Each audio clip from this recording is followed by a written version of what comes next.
Bem-vindos a mais um Deixa que eu leio. Desta vez trago-vos um livro de Maria Montessori, A Mente da Criança. No seu capítulo 16, Desenvolvimento e Imitação. No último capítulo deixámos a criança com 1 ano e meio.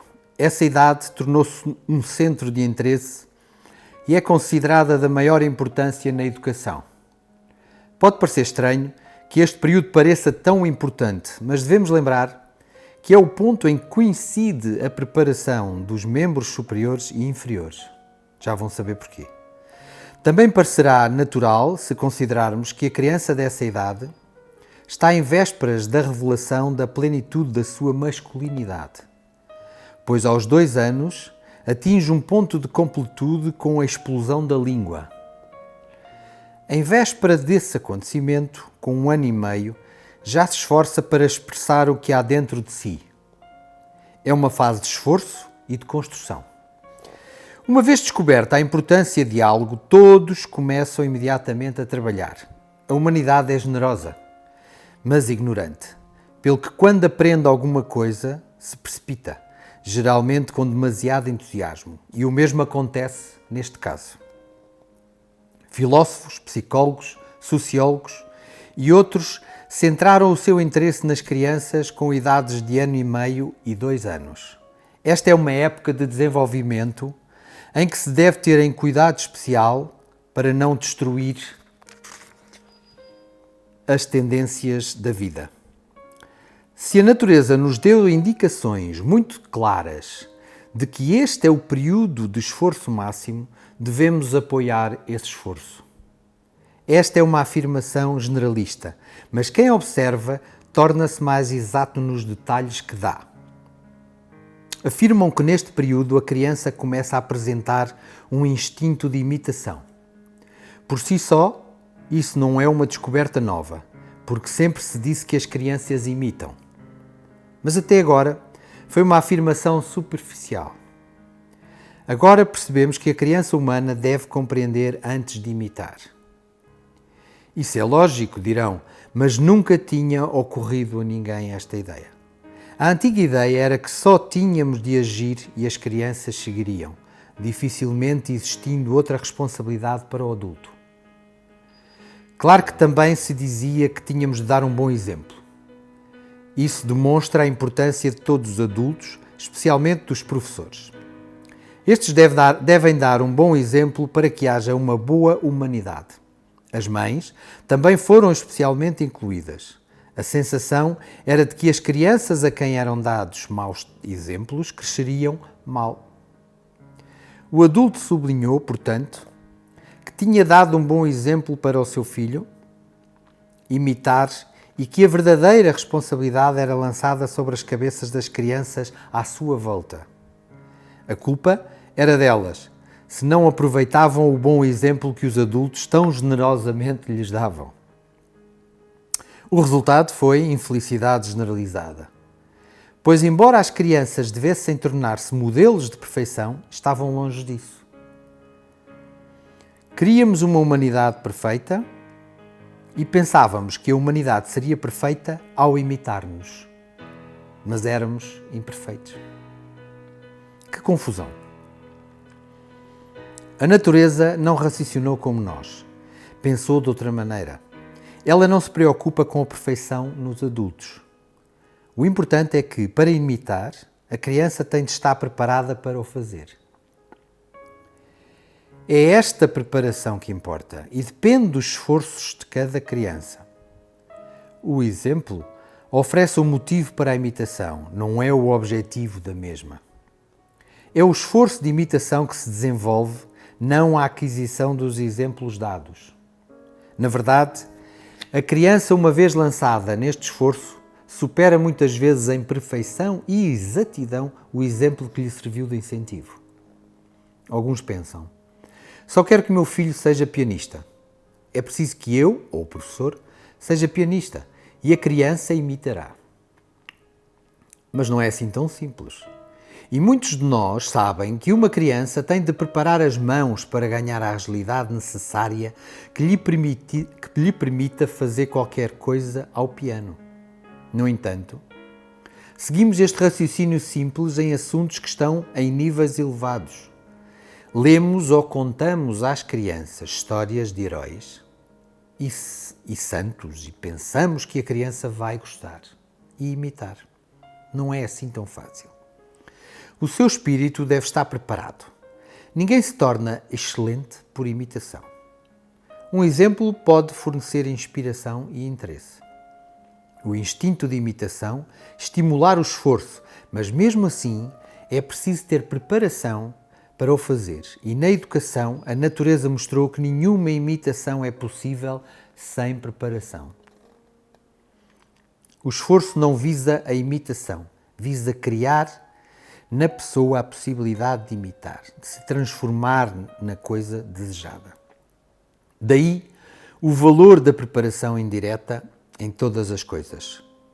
A natureza não oferece apenas o poder de imitar, mas também o de transformar-se para se tornar o que o exemplo demonstra.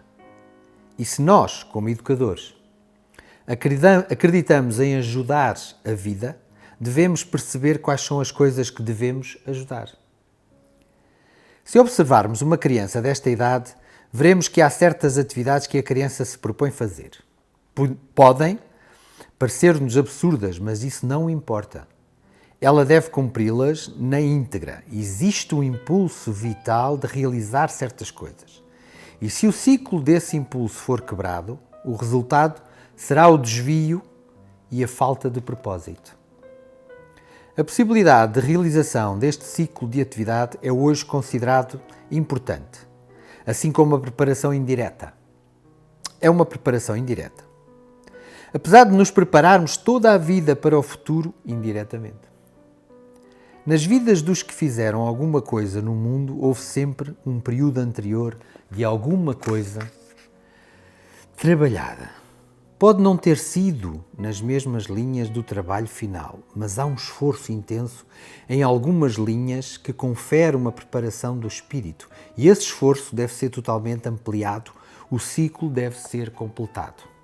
Portanto, se observarmos com alguma atividade inteligente na criança, mesmo que nos pareça absurda ou em desacordo com os nossos desejos, não devemos interferir porque a criança deve completar o seu ciclo de atividade, a não ser, claro, que sejam coisas perigosas.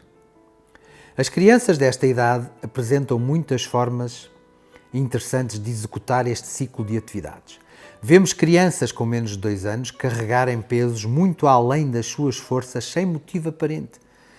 Em casa de um amigo meu havia escabelos muito pesados e uma criança de 1 ano e meio levou-os todos com muito esforço de uma ponta da sala para a outra.